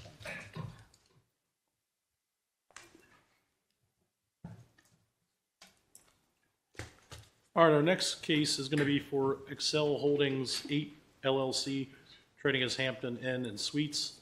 Show 'em Amin, member manager, Dana English, member, Inspector Christopher Sidebottom, no restrictions on the license. This is for a change of officer, change of majority investor, currently Mr. Shalom Amin, member manager, and Mr. Loren Leinberg, member, on behalf of Excel Holdings 8 LLC, trading as Hampton Inn and Suites, located at 124 Womack Drive, Annapolis, Maryland, 21401. This is a Class LSH limited service hotel, beer, wine, with Sunday license. Anyone wishing to testify for or against, please come forward and remain standing and raise your right hand. Thank you. Do you solemnly swear and affirm under the penalty of perjury that the testimony you're about to give is the truth, the whole truth, and nothing but the truth? Please be seated. Starting from my left, can you please state your name and address for the record? You got to speak into the microphone. Soham Amin, 1621 North Kent Street, Arlington, Virginia, 22209. Dana English, 15500 Tierra Drive, Silver Spring, Maryland. Good evening, Chairman Harris, members of the board. For the record, David F. Mr. Winter, Bartlett LLC, representing the applicants tonight. If I may proceed, Mr. Hurdle, by Please. way of proffer, and of course, the board will ask any questions appropriate.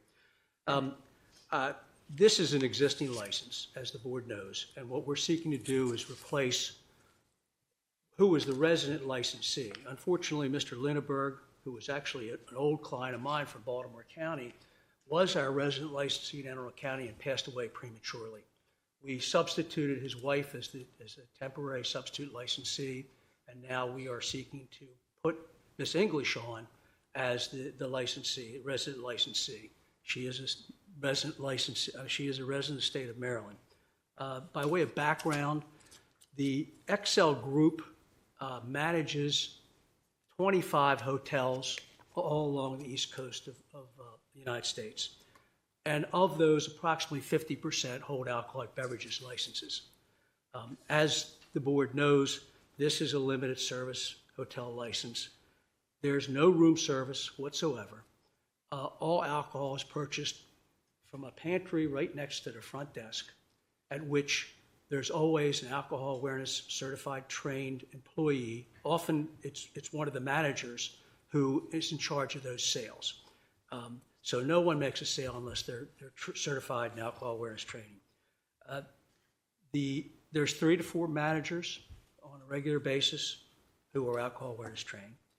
The standard hours of operation are 9 a.m. to 1 a.m. They've held this license for Hampton Inns and Suites in Anne Arundel County for 9 years. They were granted the license originally in 2016. There have been no violations whatsoever during their tenure as licensees there. Certainly none that I'm aware of, and I think I've represented them the entire time. So I hope the board doesn't have any different evidence in their file. We will continue to operate the way we have without violations. They have a standard policy that anyone who appears to be under 40 years of age is identified appropriately to make sure with the appropriate forms of identification acceptable to identify their correct age. Anyone who appears to be under the influence of alcohol or intoxicated is denied service. As the board might guess, this is not the kind of place that's frequented by young people. There is no bar at all. Everything that's sold is purchased by the customers, and virtually all cases taken back to their room for consumption. So it doesn't attract that type of crowd. The only people there who are making use of this limited service opportunity are residents, temporary residents, guests of the hotel. Happy to answer any questions the board may have. Mr. Chairman, any questions? Just a few, Mr. I think my first question is, say the alcohol is going to be sold by someone who is qualified, meaning over 21 years of age. Yes, Mr. Chairman. And do we have a management agreement at present? Well, everybody who's there is going to be an employee of XL Holdings 8 LLC. So there's not a separate independent manager. When I say XL Group is a management group, they, through a number of different limited liability entities, own hotels all around the East Coast of the United States. I understand. You misunderstood me, and I apologize if it was my mistake. I was referring to a Anne Arundel County Liquor Board management agreement, of which, in order to be on that management agreement, you have to be, of course, over 21, alcohol awareness trained. We are going to have one of their existing managers, who is an Anne Arundel County resident, be the person with the board who is designated to accept service of any documents or service by the board going forward, and we will provide that name, address, and everything to the board. And if there's an appropriate manager form for that, we'll execute that. Well, there is. Okay. And I apologize. I had a discussion with Mr. Hurdle about this, and I was a little unclear about that.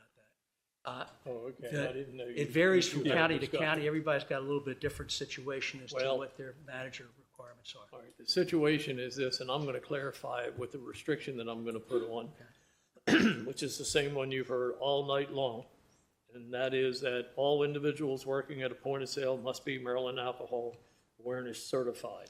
That means nobody, no clerk, no employee can sell any alcohol to anybody unless they're alcohol awareness trained. Now, I suggest you also, are the licensees both residents in the area? Excuse me. Mr. Amin is a resident of Virginia. Oh, okay. Well, the reason I said that is, of course, you understand, Mr., that A licensee must be on the premises at all times unless there is a board-approved manager working. That means that if neither of you can be at the location all the time that alcohol is being sold, and in your case, it's during the normal liquor sales hours, then there has to be a board-approved manager. So I suggest that before you sell any alcohol, that you supply this liquor board with a list of those people who are qualified. And Michelle handles that for our board. She'll be glad to help you through any process. But once this license is issued, I'm going to make it contingent on a properly submitted and approved management agreement. Unless one of you or both of you can tell me you're going to be there all the time. No, you don't want to do that. Mr. Chairman, they will not. I mean, Mr. Min is the CEO. Ms. English is the Chief Financial Officer. We will be registering all those persons who are managers. Okay. And as well as we will probably also register those clerks, front desk people who might be engaged in sales. They're not all Anne Arundel County residents, but we'll make sure we have multiple ones of those. As long as they qualify for the management agreement, it's a very simple application. Our office will help your staff and get them taken care of. But that is a restriction, so therefore, no alcohol can be sold. And until such time as you submit that and it's approved, no alcohol can be sold, which hopefully should only take a few days once the license is issued. I'm going to give my card to the folks Michelle? here and ask them if they don't mind to email me the form, and we'll complete that for everybody. So I'm going to put this in the form of a motion, the whole entire speech. So there is a restriction which says all individuals working at point of sale must be Maryland approved alcohol awareness certified. And I'm also stating that before you can pick up this license, and I'm going to go ahead and recommend the approval of it, that you make sure you get us a management agreement in place, please. All right, I made a motion. I'm looking for a second for approval. I second. I have a second. All in favor? Aye. Aye. Okay, thank you, and please, the sooner you get it, the sooner you'll be up and running. Thank you. All right, our next case is for Arundel Beverage Management. Thank you, ma'am. Anyone wishing to testify for or against, please come forward, remain standing, and raise your right hand.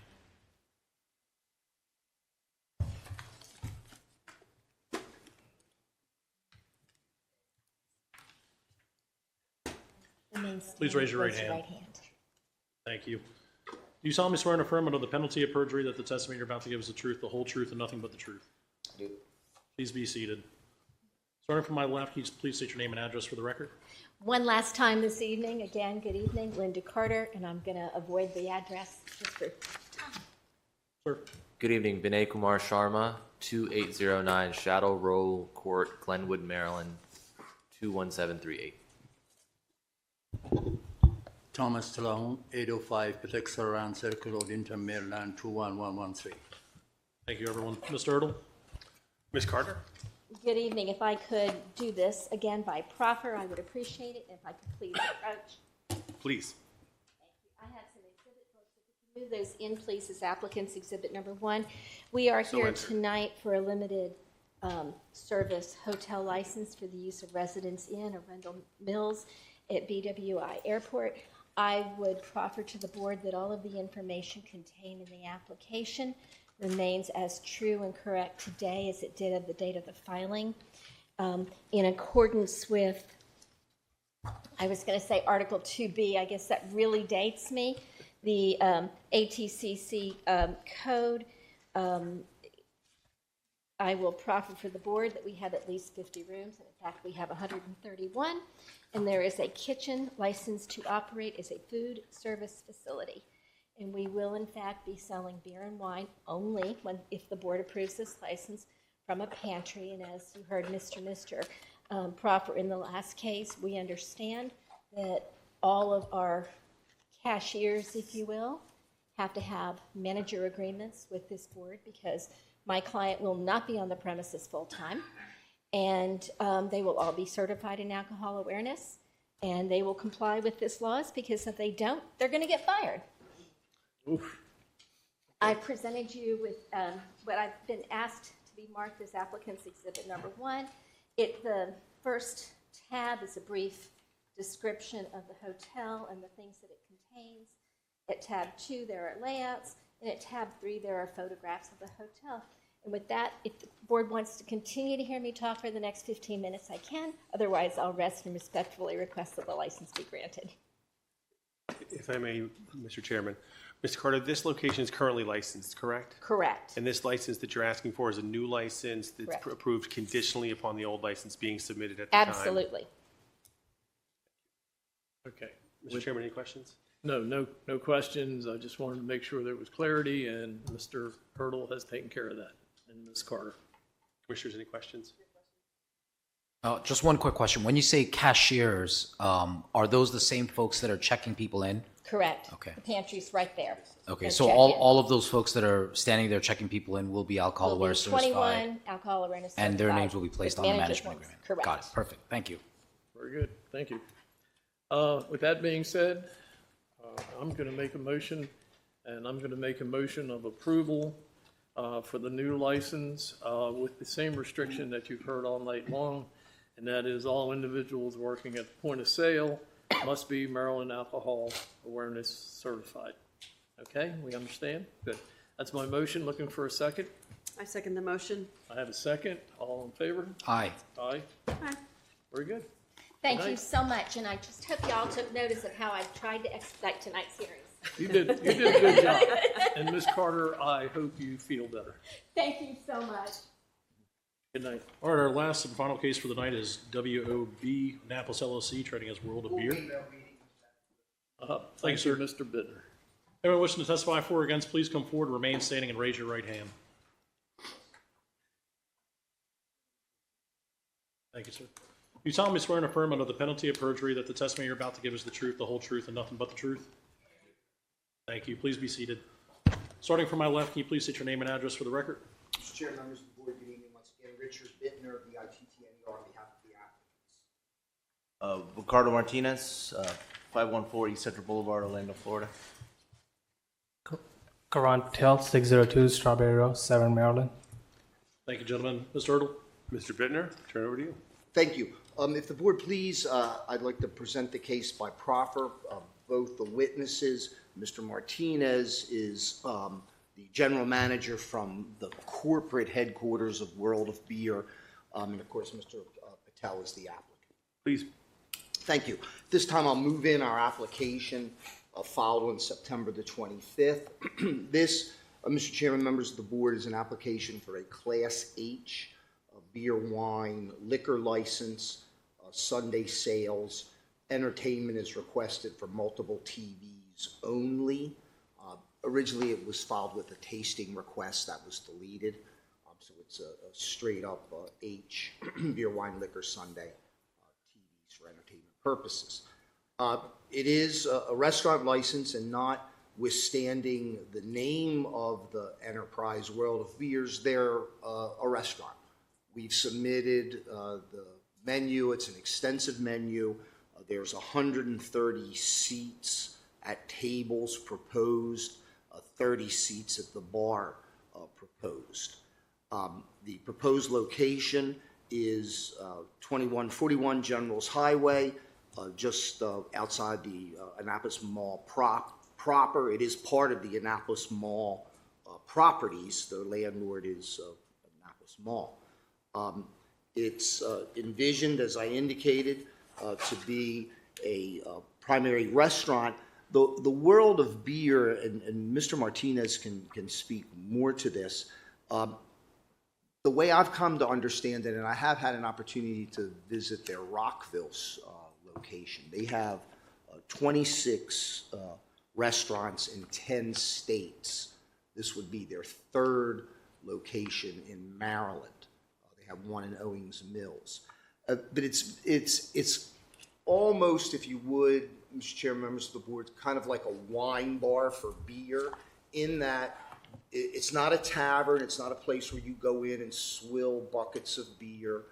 It's a place where you go really to pair up the beer with your food, or to try different varieties of beer. You may have noticed on the menu, you can get a tasting, a flight, 5-ounce measures of beer. So it's really designed to be more of a tasting. It's not a sports bar. It's not a tavern. Their sales of food, depending on the location, I understand go anywhere somewhere around 65% food. So they're well within the parameters of primary care being a restaurant. Mr. Patel is the Class A member of the LLC, authorized to apply for the license, hold the license. There is an investor we've disclosed, Abik Patel, who's a Class B member. Abik will not have any managerial responsibilities. Mr. Karam Patel will be in charge of that. But ultimately, we expect, if the license is granted, that we'll present to you a management team who will be involved in the day-to-day operations. Mr. Patel, Karam Patel, will be actively involved, but as of course you know, he's an entrepreneur, has other business interests, county resident, and so he'll be at the location quite regularly, but we intend to provide you managers, all alcohol awareness certified. Mr. Patel is alcohol awareness certified at this time. Mr. Martinez would tell you that the World of Beers sought out the Annapolis area because their due diligence research revealed that this was a location that was needed, needed this type of establishment. It was desired by the public, needed to accommodate the public. It provides a unique product in that over 100 types of draft beers, again, paired to unique foods. So we submit that this is a license that is desired by the public, needed to accommodate the public. It's in an area zoned for this type of use. It's not close to any residential dwellings. It has adequate parking, adequate ingress, egress. So I would submit to you most respectfully that they meet the qualifications of 4210 for the issuance of a new license, that Mr. Patel is familiar with the rules, understands the rules, and will comply with the rules as he's done. They're happy to answer any questions. Mr. Chairman, any questions? No, I have no questions at all. Commissioners, any questions? One quick question. Are all of the various locations under common ownership, or is it a franchise license sort of arrangement? They vary. Some are franchises, some are corporate owned. And the location in Anne Arundel County, is that corporate owned, or is it a franchisee This location? one's a franchise. Got it. Thank you. You answered the one question that I had about financial interest in other licenses within the state of Maryland. Go ahead. We don't have any interest. It's separate franchisees, different franchisees own different restaurants. I'm sorry, say that one more time. I'm sorry. This is going to be our first one, and we don't have any other interest in the other ones. Okay, thank you. All right, I have no further questions. Nobody else? Okay. I'm going to make a motion that we go ahead and accept this new license. I'm going to put on the same restriction that you've heard all night long. Mr. Chairman, before you may I address that? Because I'm seeing that requirement that, and as I understand it, it's every point of sale employee would have to be TIPS TAM certified. Correct. And I neglected to go in. They have a 2-week training program, corporate training program, all employees go through. It begins with 2 days of alcohol awareness type training. Then it moves into food service. Then they're put on the floor. But almost from about day 3, an employee who is put on the floor, they're supervised by senior staff, supervisors, but they have the waitress, the waiter who goes over to the table for the very first time, and it's just it's impossible to get that person TIPS TAM certified while they're still in training. And I've seen this issue come up with some other licensees, and tried to begin, we've had some discussions with staff about this, and they've been very helpful, as they always are. But I'd ask the board to consider, first off, there's no basis, there's been nothing shown that they're anything other than good corporate business neighbors. They don't have violations. World of Beer runs a very tight ship in their other 26 locations. So I don't know that there's been any showing of a need for that requirement, but quite candidly, I don't know how they can comply with it. That's a practical problem that we have. They're not going to throw somebody out on the floor. It doesn't make good business sense, but just getting the program providers in and having them trained and having the session with the turnover, most respectfully, I don't. You're talking about the startup though, right, Mr. Bittner? Well, the initial startup? Well, at the initial startup, it's going to be most salient, but we anticipated this. And there's a high turnover in the industry. It's a high turnover in World of Beer. And it's just not practical. They hire somebody on Monday that, again, they're out on the floor Tuesday. They're being supervised. They've had the in-house training. And again, they're supervised by senior staff.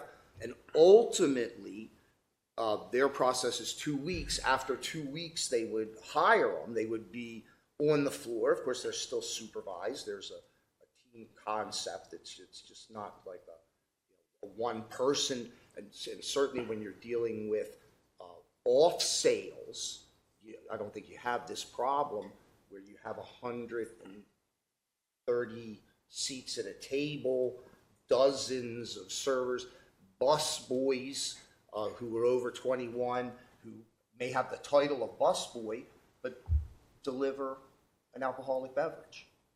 So we just ask you to consider that, most respectfully. No, it's a good point. It's a point that, we've discussed and talked about, and unfortunately never came to a workable solution. So, with Mr. that Chairman, being said, how are we defining point of sale, by the way? Is it the cash register, or is it a server that's delivering the alcohol?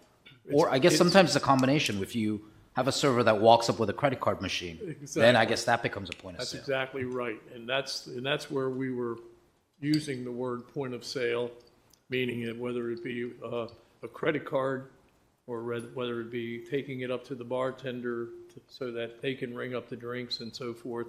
That point of sale, those people must be alcohol awareness trained. We understood, we discussed the fact that when you have somebody who is 18 years of age and older, they can deliver the alcohol. They cannot open it, they cannot pour it or dispense it, and they cannot ring it up. And so we were trying to focus that in the point of sale. So I understand what Mr. Bittner is saying, and I'm not quite sure what the remedy is. Yeah, I think, frankly, I think our new restriction works very well for off-sale, off-premises sale. Yeah. But for restaurants, I think it gets a little bit hazy. I do agree that something that we may need to discuss further and revisit. Okay, Mr. Bittner. Thank you. Point Mr. Chairman, you all have always been very practical and very helpful to the industry, and we agree with what you're trying to do because it's in our best interest. It's in all of my clients' best interest, and we've raised this, so I thank you for considering it. Well, I'm not going to add that as a restriction in this case.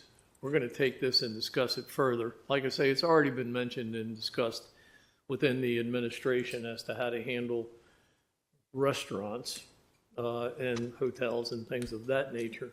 And we're going to be literally taking this and putting it into the updated rules and regulations. And it's going to be focused more for the Class A's and, and those, but at the same time, we also have to have a way of making sure that places that do sell, whether it be the local tavern or bowling alley, anybody who is, at a point of sale or ringing up alcohol, we feel need to be trained. I've seen it over and over and over, and Mr. Bittner has seen it as well as the other members of the board and the staff, how many times they've said it, and it happened today. Somebody sold something, they were never trained in alcohol awareness training, and it ended up snowballing. It ended up being 8 charges on that particular case. I think some of that could have been avoided had that person been trained and been aware of what they should and shouldn't do and so forth. But that's what we're trying to do. We're trying to, like Mr. Bittner said, we're trying to work with the establishments to make it safer for you to be able to go home at night and not worry about the problems. But Mr. Bittner's point is well taken, and in this case, what I'm going to do is I'm going to recommend the issuance of the new license without this restriction on it. But I am going to ask you to please focus on trying to make sure that you do have somebody qualified or trained or in training or whatever. And I'm not going to make it a restriction, but I am to, and hopefully we can work out something. I think what the Commissioner Sung said is factual too. This is really good for the Class A's, not so much for some of the other establishments. So we will work on that. But thank you. It's a form of a motion for the acceptance of a new license. Looking for a second. I second. I have a second. All in favor? Aye. Thank you very much. Thank you, Mr. Bittner. Thank you. Thank you. And I would just, 1 second, because it's late, but I had them sit in here to see the violation hearings. I think it's therapeutic and educational. And they understand that Operation Save goes into restaurants. They saw it, so they're aware. World of Beer requires tips and serve safe certified in the state of Florida, all the units, so before we even open the door. Very good. Thank you very much. Have a It good is. evening. Thank you very much. Lots of luck. Thank you.